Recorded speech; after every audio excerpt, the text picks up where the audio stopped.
तर दिल्लीतील 17 मेट्रो स्थानकं सलग काही दिवसांपासून बंद आहेत आणि त्यामुळे सर्वसामान्य दिल्लीकरांना प्रवास करताना मोठ्या अडचणींचा सामना करावा लागतोय। मेट्रो सेवा बंद असल्याने प्रवाशांची गैरसोय वाढली आहे। मंडी हाऊस मेट्रो स्थानकावरून या परिस्थितीचा आढावा आमचे प्रतिनिधी स्नेहिल यांनी घेतलाय, पाहूया।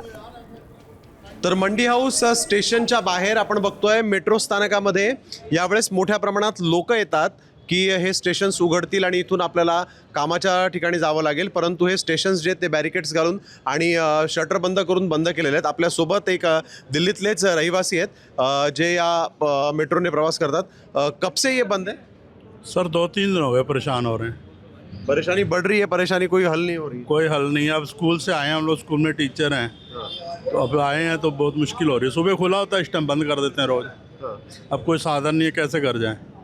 तो फिर कितने साल से आप ये मेट्रो से ही ट्रैवल कर रहे हैं? मेट्रो से मेरे को हो गया 15-20 साल ट्रैवलिंग करते हुए। दिक्कतें हो रही है? पहले दिक्कत नहीं थी, अब ये जब से ये हो रहा है अपना ये बच्चों का प्रदर्शन वगैरह, उस टाइम से दिक्कत आ रही है। तर आपण बघतोय की जे लोक आहेत इथे आलेले हे वैतागले आहेत, कारण आता मेट्रोचे 17 स्थानकं जर कधी बंद करून ठेवलेत प्रशासनाने तर मात्र प्रवाशांना नाहक त्रास होतोय। त्यामुळे हे स्थानकं सुरू करा आणि काहीतरी याच्यावर मार्ग काढा अशी मागणी यावेळेस दिल्लीकरचे सर्वसामान्य प्रवासी आहेत ते सध्या करत असल्याचं दिसतंय। आणि त्यामुळे आता कधी मेट्रो सुरू होईल, कधी हे जनजीवन जे ते पूर्ववत होईल हे पाहणं महत्त्वाचं राहणार आहे। साम टीव्ही साठी मी स्नेहिल शिवाजी, कॅमेरामन राजीव सोबत, नवी दिल्ली। साम टीव्ही मी नेहमी पाहतो, त्यावर दाखवलेल्या बातम्या रिलेट करतात।